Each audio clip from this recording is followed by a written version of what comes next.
Hermanos, Dios les bendiga.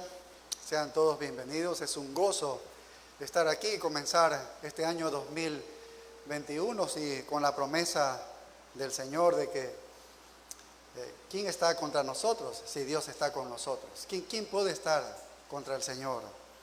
Nadie, en verdad. Si Él no escatimó ni a su propio Hijo que nos ha dado a nosotros, dice, ¿cómo no nos dará también todas las cosas?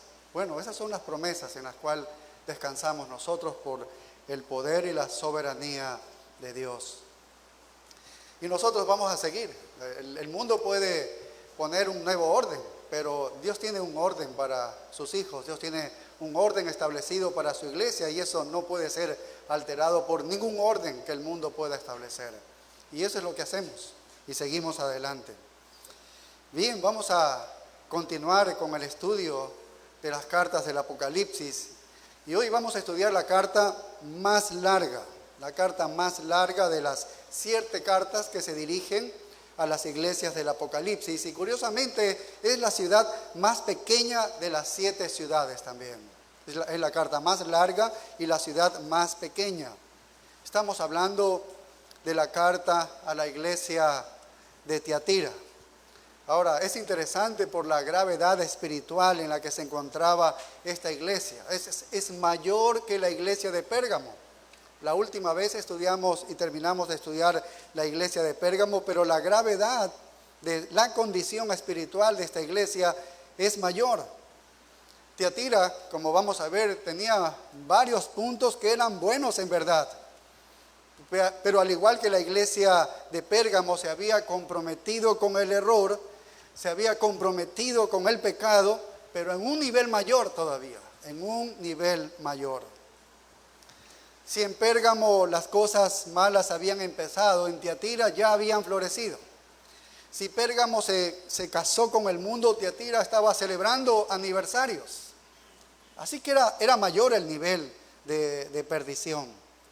Si Pérgamo se había comprometido con la cultura, en Tiatira la cultura la había tomado toda.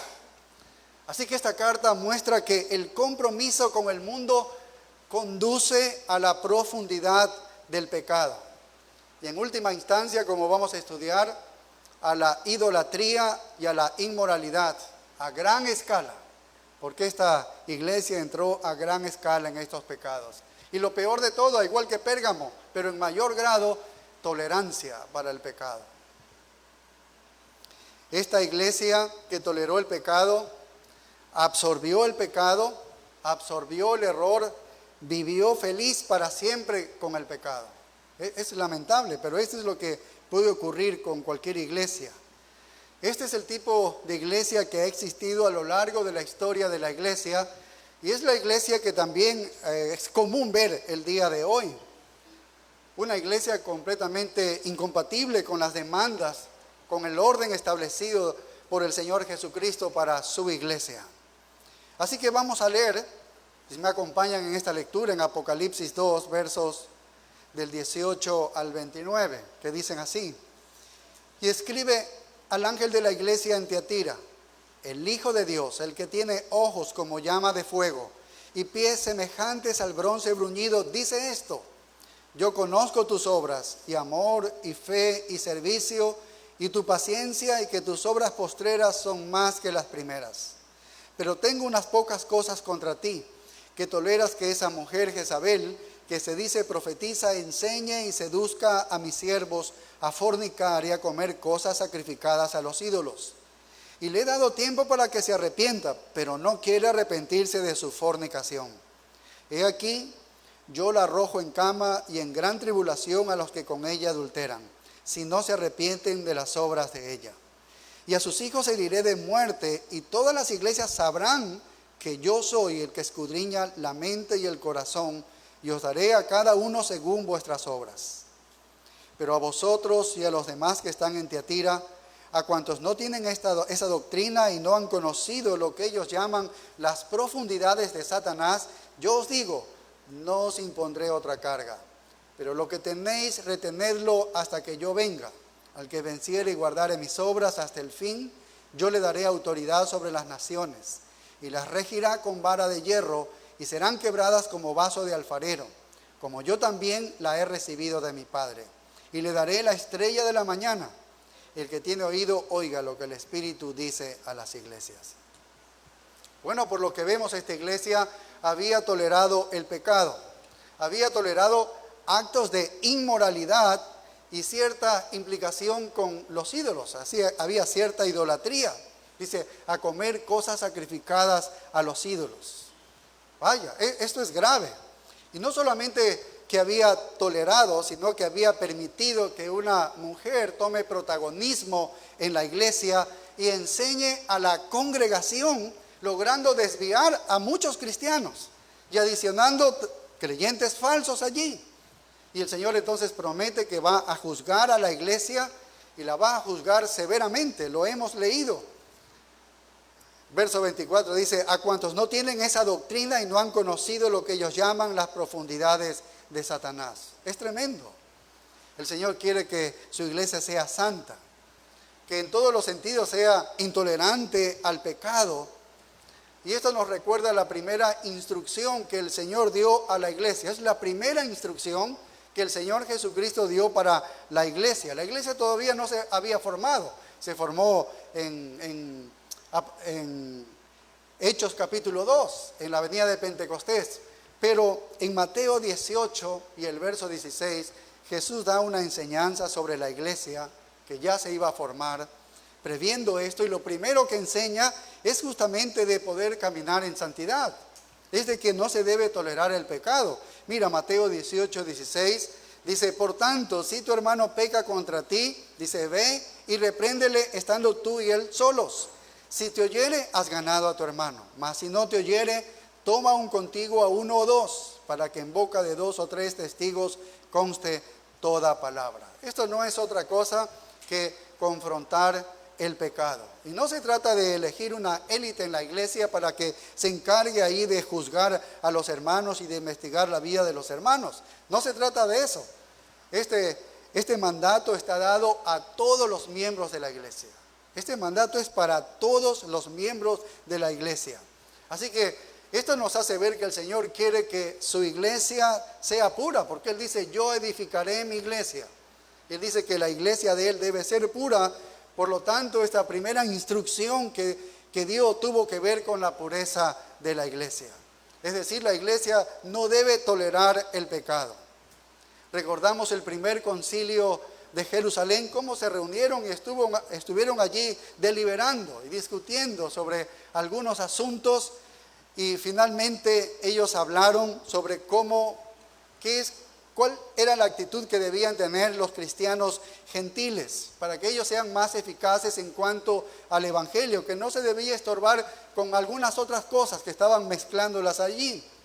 Y en Hechos 15, 29 es interesante porque va a señalar 4 cosas a las cuales quiero referirme. 2, dice, que os abstengáis de lo sacrificado a los ídolos, dice, de sangre, de ahogado y de fornicación, de las cuales cosas si os guardareis, bien haréis, pasadlo bien. Esta es una carta que se escribió y se mandó a repartir a todas las iglesias gentiles. Pero solo quiero traer aquí 2 cosas. Lo sacrificado a los ídolos, que tiene que ver con las fiestas de los ídolos inventadas por las religiones paganas. Las religiones paganas celebraban fiestas, había una idolatría y hacían fiestas allí, fiestas paganas. Y la fornicación, que está hablando aquí también esta carta, tiene que ver con mantenerse alejado del pecado sexual, que también era parte de la religión pagana. En estas fiestas también se practicaba esta inmoralidad sexual. Así que 2 cosas vemos que señalan aquí claras, alejadas de los ídolos y alejados del pecado sexual. 2 cosas que el Señor no quiere que estén en la iglesia. Podemos recordar el caso de cuando el apóstol Pablo escribe, 1 Corintios 5, escribe a los hermanos de Corinto por un pecado sexual que estaba allí en la iglesia enquistado y que todos los hermanos estaban permitiéndolo y nadie le decía nada. En 1 Corintios 5:1 dice, de cierto se oye que hay entre vosotros fornicación y tal fornicación cual ni aún se nombra entre los gentiles, tanto que alguno tiene la mujer de su padre. Ese es un pecado de incesto que está allí enquistado en la iglesia. y en lugar de que los miembros tengan una posición de humildad, tengan una posición de estar contritos, de arrepentirse, de estar quebrados, el apóstol Pablo dice en el verso 2, y vosotros estáis envanecidos, dice, no debierais más bien haberos lamentado para que fuese quitado de en medio de vosotros el que cometió tal acción. Es fuerte el apóstol Pablo, pero esa es la manera de actuar de la iglesia para que se mantenga santa y pura. Entonces Pablo dice, oye, deben hacer algo al respecto, porque un poco de levadura leuda toda la masa. Y en el verso 4 les dice, en el nombre de nuestro Señor Jesucristo, reunidos vosotros y mi espíritu, con el poder de nuestro Señor Jesucristo, el tal sea entregado a Satanás para destrucción de la carne, a fin de que el espíritu sea salvo en el día del Señor Jesús. Esa vida licenciosa debía salir de la iglesia. ¿Ves? Esa vida pecaminosa allí enquistada debía salir de la iglesia por el bien de la iglesia y por la disciplina de ese hombre que si era creyente iba a regresar, iba a arrepentirse, y si no, como dice el apóstol Pablo, podía morir para que el Espíritu del Señor, el Espíritu de él esté en la presencia del Señor. Entonces Dios desea la pureza de la iglesia. Quiere que la iglesia sea una iglesia pura, una iglesia santa, una iglesia sin culpa, una iglesia casta, que pueda tratar el pecado en la iglesia, que se trate el pecado en la iglesia. Eso es lo más duro en todas las iglesias. Yo he estado a lo largo de mi vida en tres iglesias, y créanme que eso es lo más duro en todas las iglesias, que puedan tratar el pecado. Y el problema de la iglesia de Tiatira es que estaba en conflicto directo con la voluntad del Señor, porque estaba tolerando justamente estas dos cosas que señala, que era la fornicación o el adulterio espiritual, que era unirse a otra deidad, es decir, asistir a esas idolatrías, esas fiestas, y también estaba tolerando el adulterio físico, o sea, la fornicación física, el pecado sexual. Estos pecados estaban tomando la iglesia de Tiatira. Es interesante el ángulo o la perspectiva que tiene un comentarista bíblico, Charles Erdman. Tiene una perspectiva útil sobre la posición de la carta entre las 7, sobre Tiatira, hablando. Y escuchen, es algo interesante el punto de vista que él da. Dice, el segundo grupo de cartas a las iglesias de Asia Menor comienza con Tiatira. En el primer grupo, Éfeso se caracterizó por una lealtad a Cristo, pero careció de amor. La iglesia de Esmirna tuvo una lealtad probada por fuego. La iglesia de Pérgamo tuvo una lealtad que careció de pasión moral. Sin embargo, las tres iglesias fueron fieles a la fe, ya que una minoría habían cedido al mal. Ellos seguían luchando contra el mal, pero sigue diciendo esto.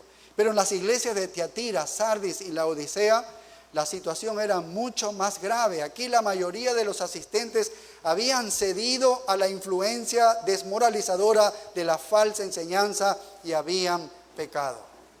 Bueno, esta es una visión, una perspectiva que nos habla de cómo está esta situación de la iglesia aquí en Tiatira, ¿no? Es como un nivel mayor. Aquí comienza un nivel mayor de la gravedad del pecado en las iglesias. Tal vez viendo panorámicamente estas iglesias, nos habla de una degradación del carácter de la iglesia que es progresivo. Es decir, la iglesia se va degradando progresivamente. Y bueno, si analizamos cada una de estas iglesias como la hemos venido estudiando, podemos observar que es así, de esta manera. Cada iglesia va mostrando un nivel mayor de profundidad, de progresión, de degradación. Y eso es lo que nosotros también observamos. En Tiatira, los males de la idolatría y la inmoralidad habían presionado y habían penetrado profundamente por una mujer llamada Jezabel, que seguramente no es el nombre real de ella, pero quien sea esta mujer había influenciado en la iglesia como lo hizo la Jezabel del Antiguo Testamento, influenció en el pueblo de Dios a la idolatría y a la inmoralidad. Así lo había hecho esta mujer también en Tiatira. Había logrado corromper a la iglesia. Y esa profundidad de la corrupción la podemos ver aquí en Apocalipsis 2:24, en la segunda parte que dice, no han conocido lo que ellos llaman las profundidades de Satanás. O sea, muchos de ellos habían llegado a las profundidades de Satanás. Otros no, algunos pocos no, pero la gran parte de la iglesia había llegado a las profundidades de Satanás. Bueno, cuando nos habla esta palabra Satanás, recordamos nosotros a la iglesia de Esmirna, que se encontraba donde residía la sinagoga de Satanás. ¿Recuerdan que era la sinagoga de Satanás? Que eran los judíos que rechazaban el evangelio de Jesucristo y que atacaban a los verdaderos cristianos. Luego recordamos a Pérgamo, que vivía donde residía el campamento militar del mismo Satanás. ¿Quiénes eran estos? Bueno, estaban llenos de ídolos, de ídolos y de idolatría allí, pero había 3 dioses, por lo cual posiblemente se le llama el trono de Satanás, porque adoraban a Zeus, a César, habían templos para cada uno de ellos, y al dios Esculapio, ¿recuerdan? El dios de la sanación. Pero aquí dice que Tiatira se había hundido en las profundidades de Satanás. Y esto es interesante porque en las 2 iglesias primeras observamos que el ataque viene de afuera, pero en esta iglesia de Tiatira vemos que el ataque viene de adentro.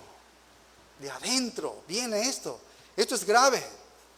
Tiatira logró tolerar el pecado, y el pecado podría definirse como las cosas profundas de Satanás.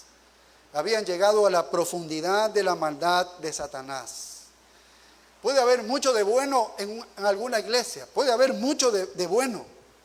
Tal vez en la superficie hay cosas buenas que se puedan ver. Tal vez se podría notar que una iglesia podría ser eficaz en la superficie. Incluso podría verse que una iglesia puede crecer numéricamente. Incluso puede haber alguna calidez en el trato, en la comunión entre los hermanos. Y al mismo tiempo puede ocurrir que el mal pueda haberse establecido, como dice aquí, en las profundidades de Satanás en la vida de la iglesia. Esto es algo terrible, pero podrían ocurrir estas 2 cosas a la vez. Y eso es lo que vamos a revisar el día de hoy. No lo vamos a terminar, pero vamos a avanzar 2 versículos el día de hoy. Y vamos a revisar cómo estas 2 cosas pudieron coexistir. Estaban allí juntas. Y cómo el Señor trató con esta iglesia de Tiatira, que nos da una luz a nosotros también de poder ver cómo reaccionar ante situaciones como estas. Entonces, veamos. En primer lugar, siempre está la carta definiendo el autor. Cuando las personas escribían cartas en los tiempos antiguos como estos, el autor acostumbraba a identificarse desde el comienzo. Y en el verso 18 comienza así, dice, y escribe al ángel, dice, y escribe al ángel. Bueno, Juan es el que está escribiendo, tal cual le están dictando, ¿no? Y una vez que debía terminar Juan esta carta, debía entregársela ¿a quién? Al ángel. El ángel es un enviado, es el líder o el pastor de la iglesia. ¿De qué iglesia? El verso 18 dice, y escribe al ángel de la iglesia en Tiatira. Se trata de la iglesia de Tiatira. Y ahora viene la identificación del autor, porque da y presenta algunas características de él. Esto es lo que solía hacer todo autor, se identificaba, ¿no? Pero aquí se identifica dando algunas características de él. Y el verso 18 sigue diciendo, el Hijo de Dios, el que tiene ojos como llama de fuego y pies semejantes al bronce bruñido, dice esto. Esa es la manera como se presenta. Ahora, nosotros tenemos expectativa de esta presentación, ¿no?, del autor, porque ya hemos estudiado las otras cartas que siempre el autor escoge una manera de presentarse porque de alguna manera se vincula, se identifica con la iglesia, algo que quiere hacer en la iglesia y se presenta de la manera que él quiere. Y así vemos nosotros cómo se presenta aquí, como llama de fuego y pies semejantes al bronce bruñido, dice esto. Bueno, nosotros podemos saber que el autor es el Señor Jesucristo, porque si vemos la visión que tuvo Juan en el capítulo 1 y el verso 14, observamos la misma identificación. Él dice, sus ojos como llama de fuego, y el verso 15 dice, y sus pies semejantes al bronce bruñido. Le ha aumentado algo acá, dice, refulgente como en un horno. Esta última parte no la utiliza Juan al presentarse aquí el autor, el Señor Jesucristo. Pero es es el mismo Cristo glorioso que lo vio en la visión Juan. Así se presentó, y estas son las características que se presentan a la iglesia de Tiatira. Entonces, primero se identifica como el Hijo de Dios. Y esto es interesante porque el Hijo de Dios es el título mesiánico. Es el título mesiánico. Eso significa que Él es deidad, que Él es Dios, que Él es uno en esencia con Dios. Así es como se muestra aquí. Juan vio en la visión al Señor Jesucristo glorioso, pero fíjate cómo lo vio. Capítulo 1 y el verso 13. Mira cómo lo vio. Dice, y en medio de los 7 candeleros, nosotros sabemos que los 7 candeleros son las 7 iglesias, son las iglesias del Señor, que Él se mueve entre las iglesias. Y cuando lo ve allí dice, a uno semejante al Hijo del Hombre. Juan en la visión vio al Hijo del Hombre que se estaba moviendo entre las iglesias. Se está moviendo entre sus líderes, entre los pastores, entre la iglesia. Y se identifica como el Hijo del Hombre. Cuando se introduce este título de Jesús, el Hijo del Hombre, está hablando de la humillación del Señor Jesucristo. Está hablando de la simpatía como el sumo sacerdote que es misericordioso, que se acerca al hombre. Está haciendo hincapié al consuelo de Jesucristo sobre la iglesia, a su aliento a los cristianos que están perseguidos. Así se presenta como el Hijo del Hombre. Bueno, es interesante este título, porque está allí como atendiéndolos a ellos, está con amor, con sensibilidad, está identificándose, que Él entiende las persecuciones, entiende el dolor de los cristianos, entiende el sufrimiento, entiende las tentaciones. Entonces, como Hijo del Hombre se presenta de esa manera. Cada vez que es designado, entonces, Hijo del Hombre, está haciendo hincapié a su humanidad y lo hace tan capaz de ser simpatizante, de conocer las pruebas, las necesidades, las tentaciones de su iglesia. Pero lo interesante es que en Tiatira no quiere saber nada del Hijo del Hombre, sino lo presenta como el Hijo de Dios, como el Hijo de Dios. Entonces, ¿qué es lo que está enfatizando aquí? Está enfatizando su deidad, su poder divino, su poder divino. Cuando se trata de Tiatira, no viene como un simpatizante, viene como juez. Esa es la idea. No quiere simpatizar con la iglesia, no quiere atender a la iglesia, él viene como un juez. No viene como un hombre que entiende allí a la congregación, viene como un Dios que no tolera lo que está ocurriendo en la iglesia y que va a tratar duramente eso. Viene como una deidad que está enojada. Así es como viene. ¿Por qué decimos eso? No estamos exagerando. Mire el verso 23, Apocalipsis 2:23 dice, y a sus hijos heriré de muerte. ¿Ves cómo viene? Heriré de muerte. Mire el verso 27, y las regirá con vara de hierro y serán quebradas como vaso de alfarero. Vaya, viene con severidad, viene con severidad. Es una acción contra la iglesia. Este es el título que utiliza para identificarse con la iglesia de Tiatira. Ahora, en segundo lugar, se identifica con una parte de su carácter. Dice, sus ojos como llama de fuego. Eso significa, lo estudiamos en la visión, significa que él tiene una visión penetrante, que sus ojos lo ven absolutamente todo, que nada se puede esconder en alguna iglesia. Si él pone sus ojos sobre una iglesia, no hay nada que le podamos esconder. Aunque querramos esconderlo, no hay nada que podamos esconderle. Ni siquiera podemos disimularlo, no podemos cubrirlo. Cuando el Señor Jesús venga en su segunda venida, Él va a venir en gloria y va a venir con sus ojos como llama de fuego, dice. Eso lo estudiaremos en el capítulo 19. Esta es la visión penetrante en todas las cosas. Y Juan debe haber recordado a Daniel 10:6, que también dice lo mismo. Dice, y sus ojos como antorchas de fuego, dice Daniel. Y en una visión donde vio allí al Señor. Y está hablando entonces de Dios en la ferocidad de su juicio. Así es como viene. Está hablando de la ferocidad de su juicio. Tales son los ojos del Hijo de Dios. O sea, miran a través de todo, perforan absolutamente todo. Él puede ver el pecado de una iglesia, Él puede ver la condición espiritual de una iglesia, y no hay nada que le pueda ocultar. Él puede conocer muy bien a cada uno de sus hijos.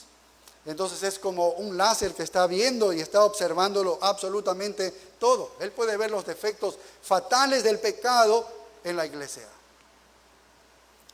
La iglesia puede haber tenido buena reputación, la iglesia puede haber tenido una buena reputación de comunidad, puede ser conocida entre otras iglesias, tal vez puede tener notoriedad sobre otras iglesias, pero sus ojos pueden ver absolutamente todo, si eso se trata de pura actividad, nada más. Eso es lo que puede ver el Señor, eso es pura actividad. Sus ojos pueden ver si todo lo que hacen, aunque se mueven mucho, puede ser algo superficial, es solo superficialidad lo que hay en una iglesia. Sus ojos pueden ver absolutamente todo, no hay nada que se pueda esconder. Los ojos del Señor descubren al pecador y descubren el pecado. Eso es lo que hace el Señor. Y Él dice que va a venir con estos ojos como llama de fuego.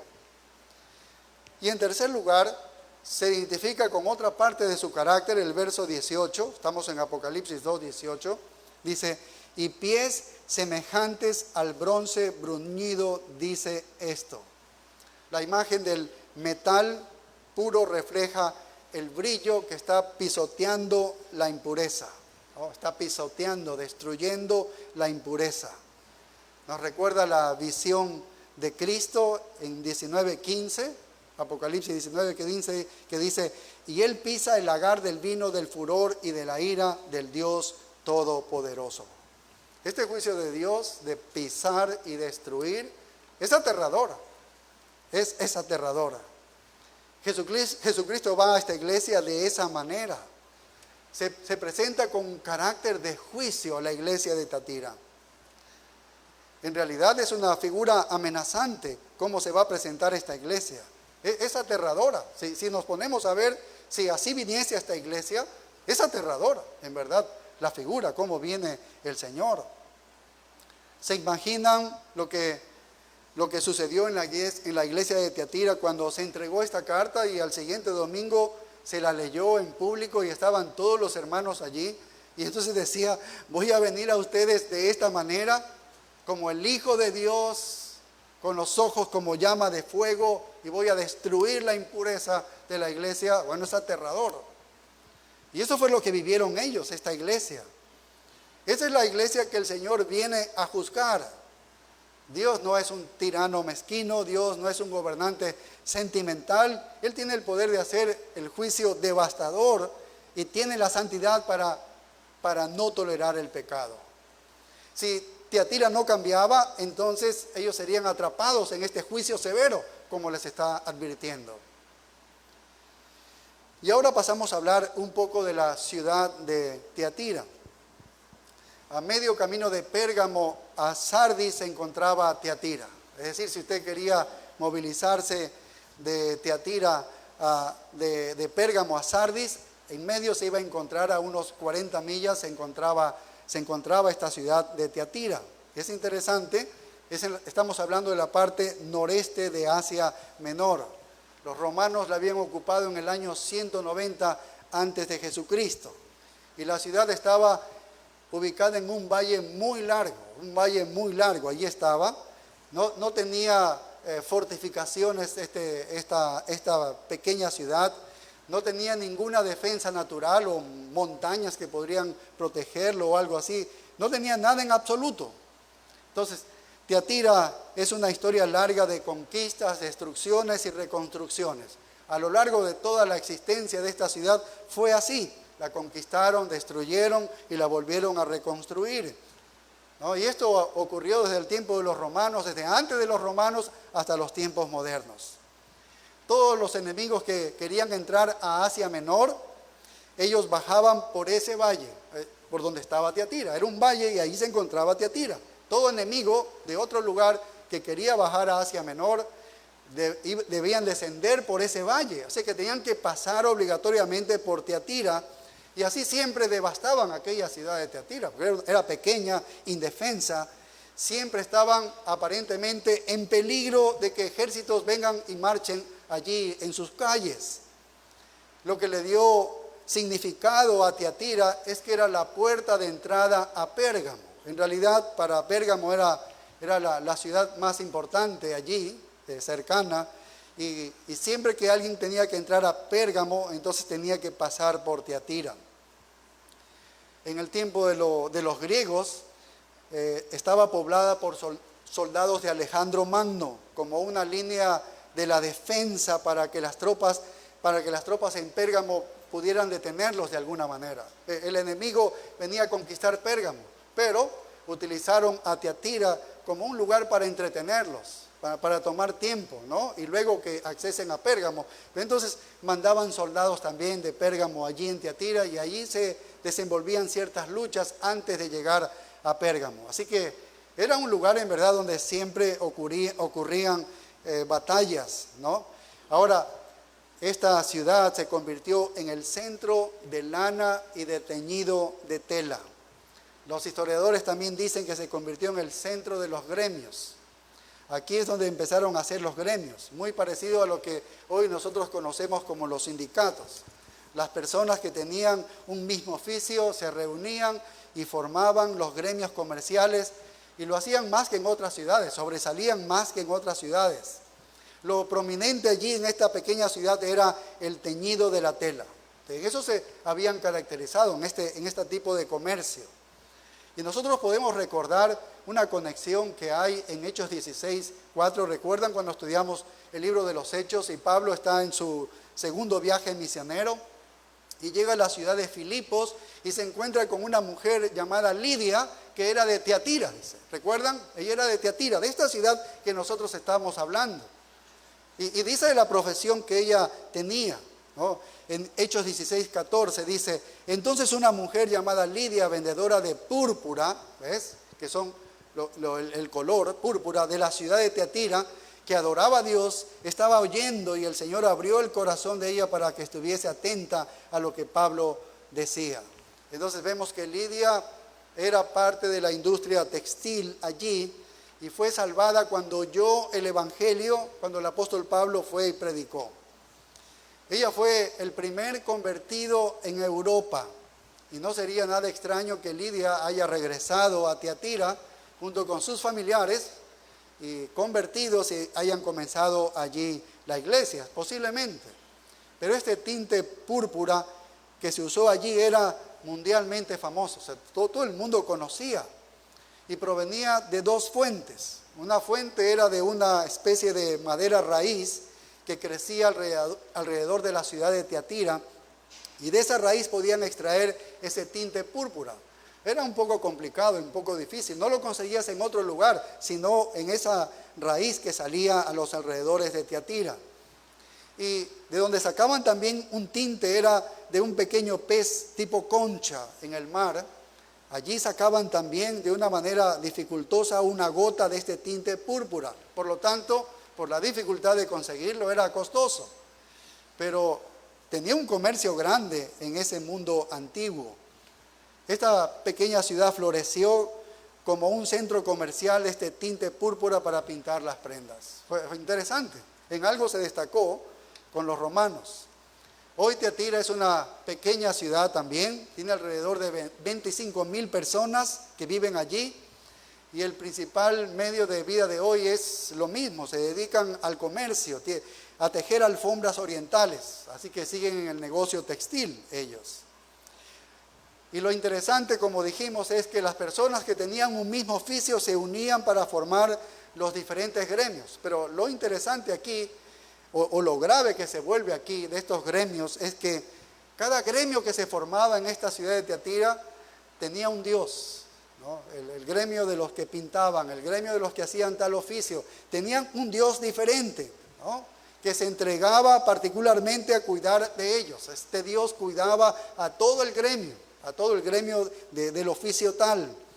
¿Y qué hacía el gremio? Adoraba a ese dios. Entonces, si tú tenías una profesión, un oficio, tenías que ser parte del gremio para encontrar trabajo. Y si eras parte del gremio, te podías encontrar entonces adorando a este Dios de cada gremio. Y ustedes saben que en las religiones paganas habían fiestas idolátricas, había inmoralidad sexual, todo esto es en medio de la adoración a los ídolos.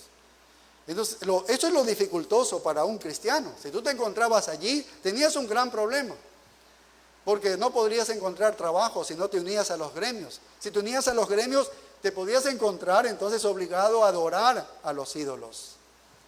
Eso es lo que estaba ocurriendo allí. Y veamos la iglesia.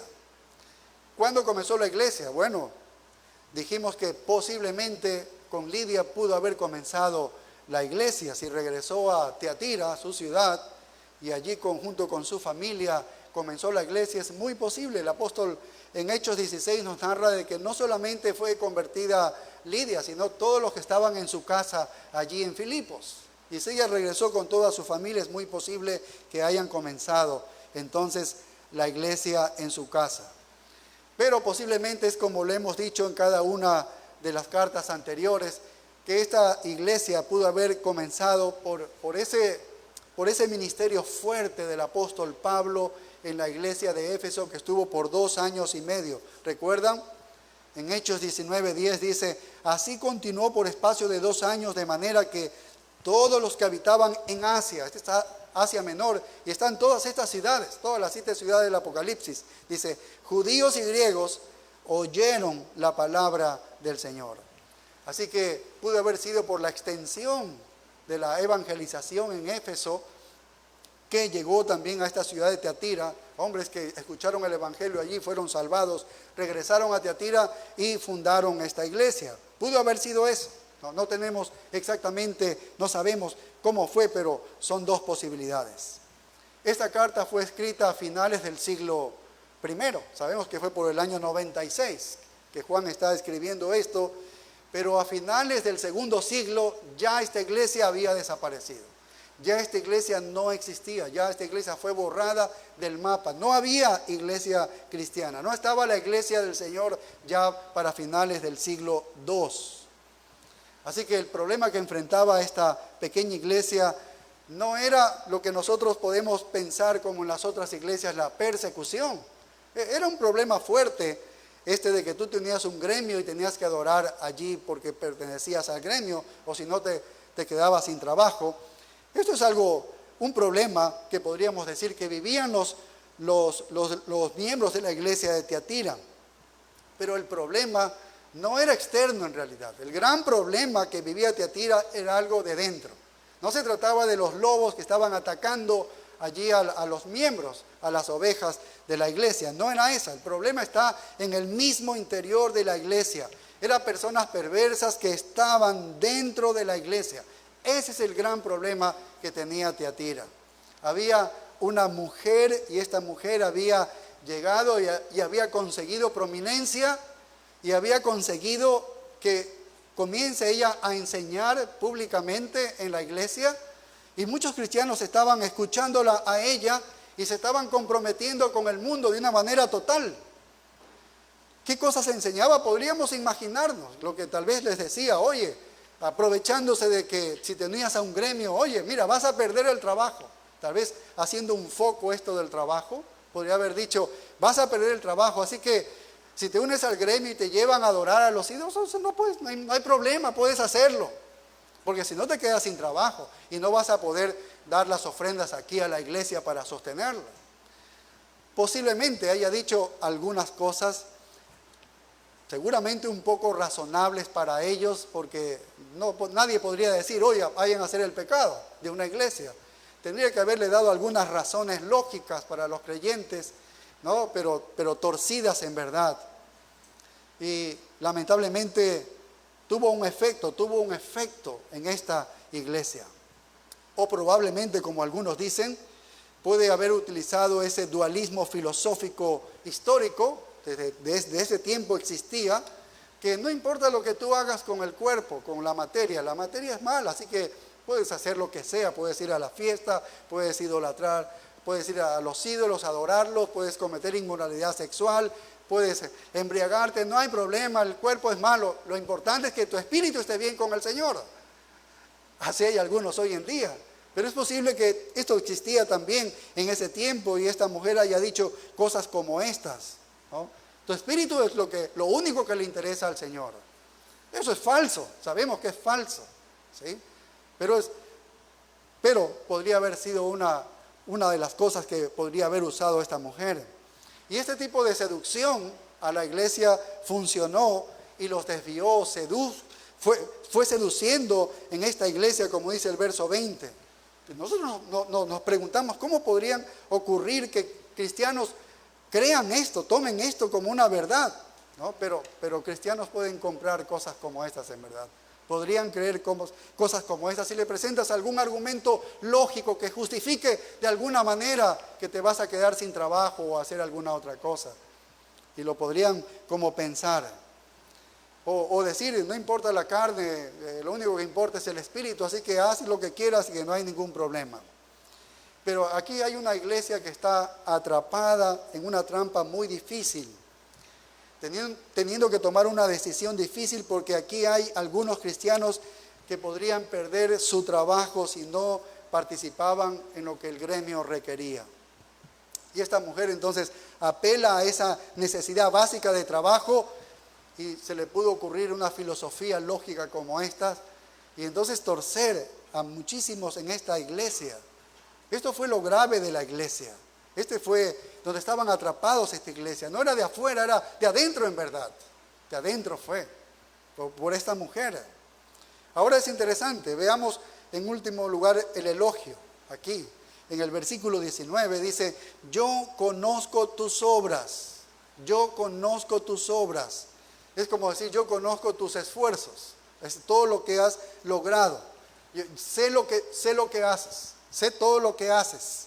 Estoy completamente informado de todo lo que tú has hecho, ¿no? Y las obras que el Señor tomaría en cuenta para analizar el estado de una iglesia, ¿cuáles serían? Bueno, lo sigue diciendo, hay 4 cosas. Dice amor, fe, servicio y paciencia. La paciencia es la perseverancia. 4 cosas el Señor miraría en una iglesia para observar su condición. Y el Señor dice, yo conozco tus obras. Esta es la manera de conocer. Miraría estos 4 enfoques del amor, de la fe de la iglesia, el servicio de la iglesia y la paciencia de la iglesia. Si Dios miraría a esta iglesia comunidad de Berea, ojalá que mirare, así como dice aquí, el amor, ¿no? Que pueda encontrar sus ojos actos de amor en esta iglesia comunidad de Berea. Que hay el cuidado de uno a otro, no hay el amor del uno al otro. Que pueda mirar que el amor está en acción en esta iglesia. Quisiéramos que si Dios ve nuestra iglesia lo viera de esa manera. En Tiatira había amor, pero estaba divorciado de la sana doctrina. Pues había amor, pero estaba divorciado de la sana doctrina. Pero podríamos decir que el amor está allí. ¿Por qué? Porque lo dice la carta. Dice, había amor, conozco de tu amor. Así que había amor. La gente se estaba preocupando por los demás. Eso es lo que vio el Señor.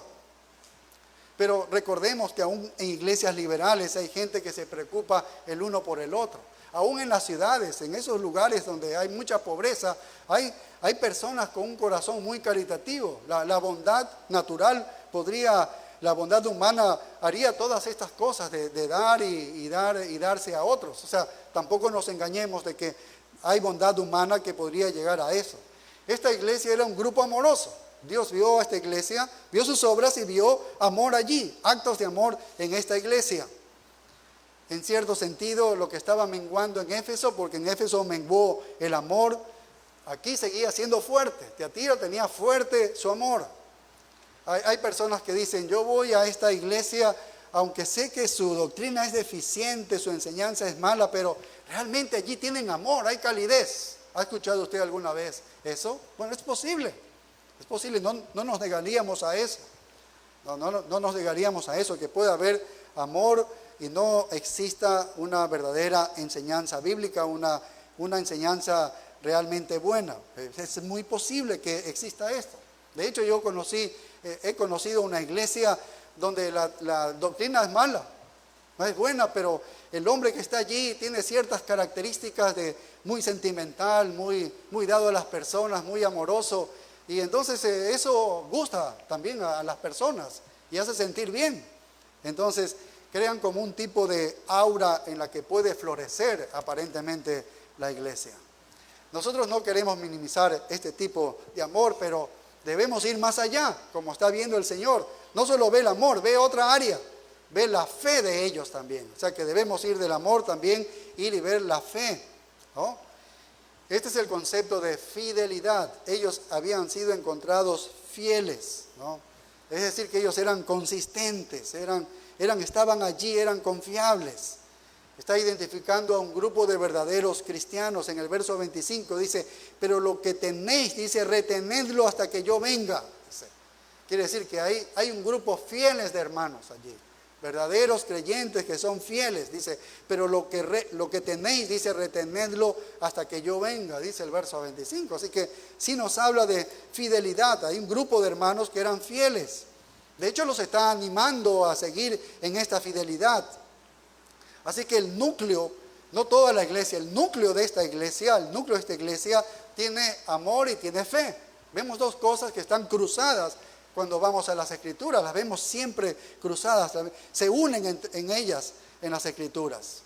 Pero entre amor y fe, ellos crecieron a las dos siguientes. Vemos el servicio y la paciencia. Son dos características más en la iglesia, servicio y paciencia. Bueno, el amor produce servicio. Tú amas, sirves a esa persona. Le amas a una persona, sirves a esa persona. Y la fidelidad produce ¿qué cosa? Paciencia o perseverancia. Si somos fieles, vamos a permanecer allí, vamos a ser perseverantes en los caminos del Señor. Si tú eres fiel, tú dices, yo lo voy a soportar. Si tú eres fiel, yo voy a aguantar esta situación porque soy fiel. Entonces el Señor trae también perseverancia, trae paciencia. Así que en cierto sentido esta iglesia tiene cuatro situaciones importantes en una iglesia que podríamos decir que esta iglesia era una iglesia de calidad. Mira, 4 cosas puede observar el Señor que tiene allí, ¿no? Es una iglesia que tiene amor, es atenta, que ama a sus hermanos, es una iglesia que es fiel, ¿sí ves? Es una iglesia que está firme en los fundamentos del Evangelio y es una iglesia que persevera. Pero mira lo más asombroso, el final, lo que dice el verso 19, dice, y que tus obras postreras son más que las primeras. ¿Qué quiere decir esto?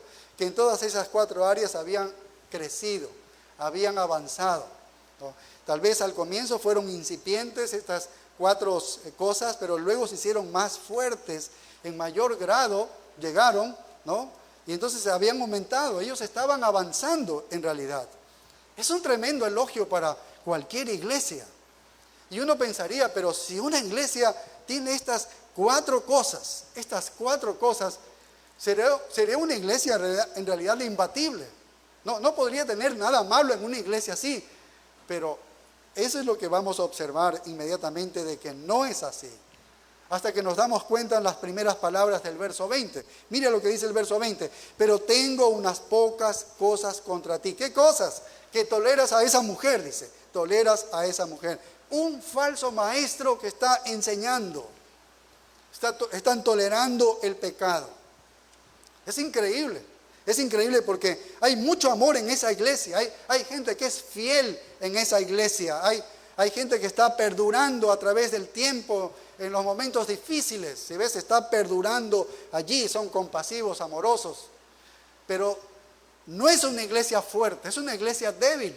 ¿Ves? Es una iglesia débil porque no está cimentada en la doctrina. Entonces tenía un grave problema de pecado que implica aparentemente a la mayoría.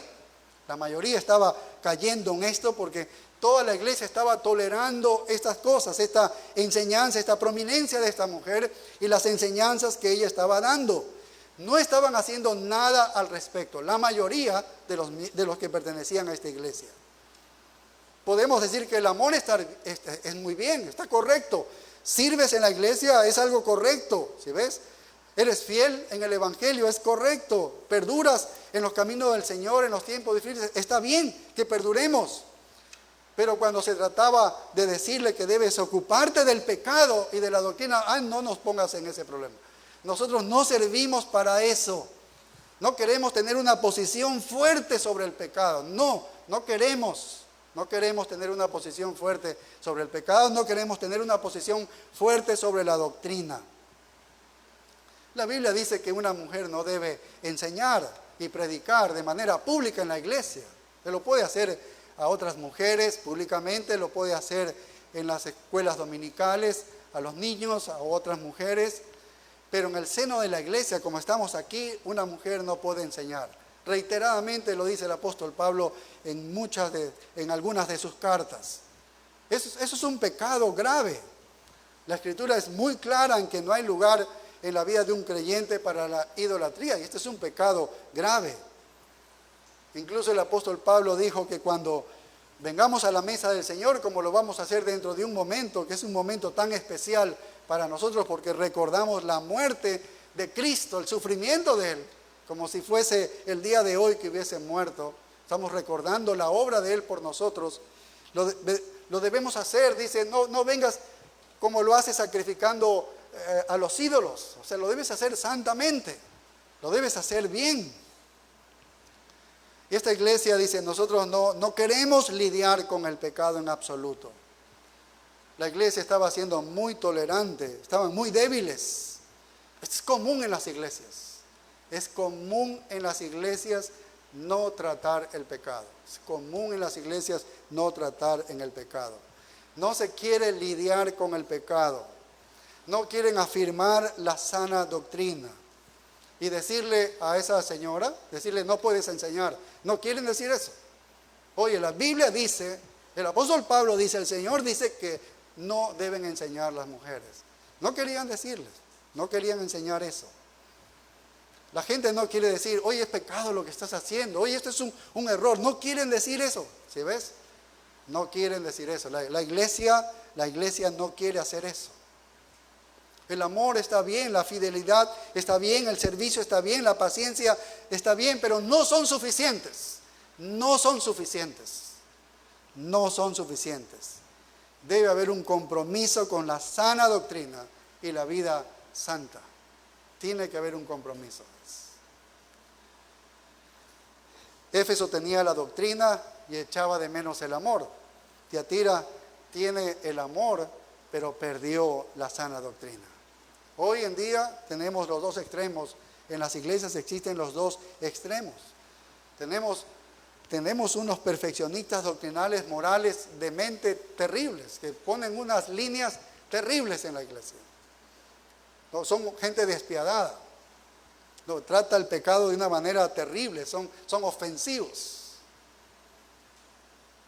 Y también tenemos toda clase de tolerantes al pecado, sentimentalistas que no hacen nada por el pecado y el pecado está regándose en la iglesia.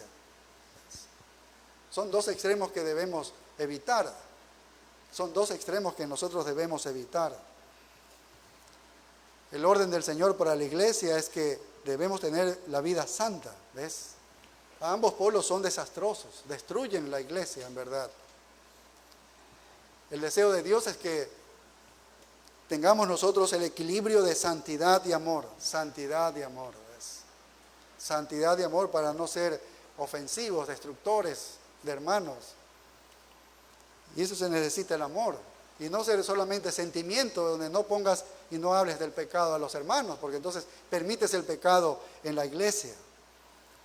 Tiatira tenía el amor, pero no tenía la doctrina, no tenía el valor. Una iglesia débil, no hablaba, no trataba el pecado, no tenía la santidad. Mira lo que dice Efesios 5:2. Efesios 5:2. Porque habla del amor. Efesios 5:2. Y dice así: y andad en amor como también Cristo nos amó y se entregó a sí mismo por nosotros, ofrenda y sacrificio a Dios en olor fragante. Dice que debes andar en amor.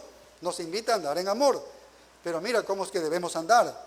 Versículo 3. Andar en amor significa esto: pero fornicación y toda inmundicia o avaricia ni aun se nombre entre vosotros como conviene a santos.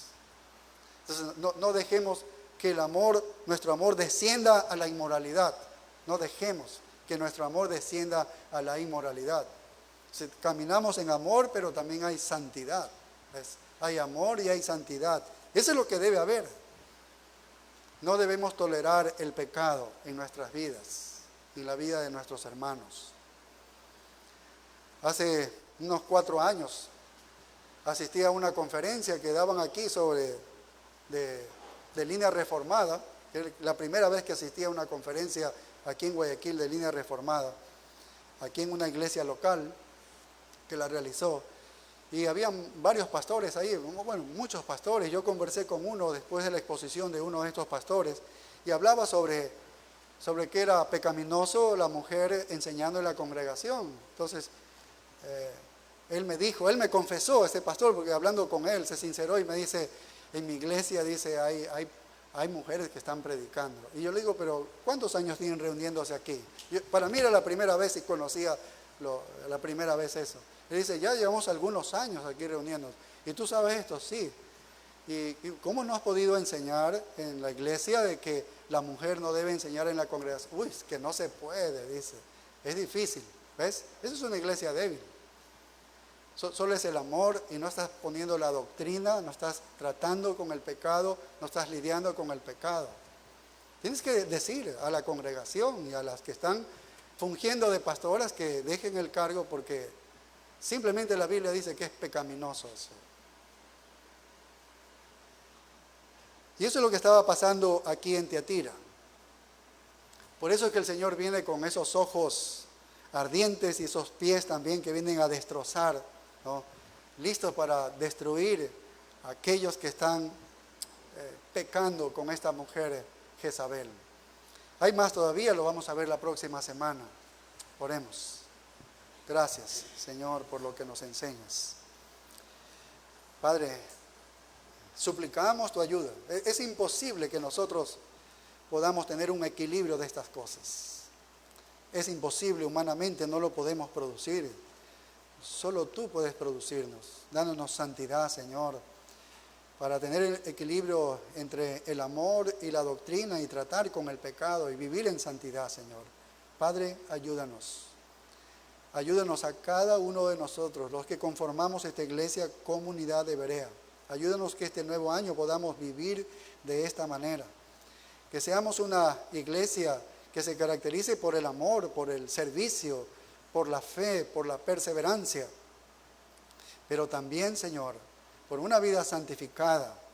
Pero también, Señor, por una sana doctrina, fuerte, Señor, equilibrado, todas estas cosas, Señor. Padre, ayúdanos. Ayúdanos. Sabemos que la disciplina, el trato del pecado es un trato de amor para con nosotros. Es porque amas la iglesia, es porque quieres mantenerla pura, es porque tienes celo de tu iglesia. Tú la vas a edificar y esa es la manera que has establecido. Ese es el orden que has establecido para nosotros. Padre, ayúdanos a ser parte de este orden. Cada uno de nosotros, Señor. Ayúdanos a hacer bendición a nuestros hermanos, sea hablando del pecado, o sea que nos estén hablando de algún pecado en nosotros, Señor. Todo esto es una bendición, Padre, para nosotros. Gracias te damos en el nombre glorioso de Cristo Jesús. Amén.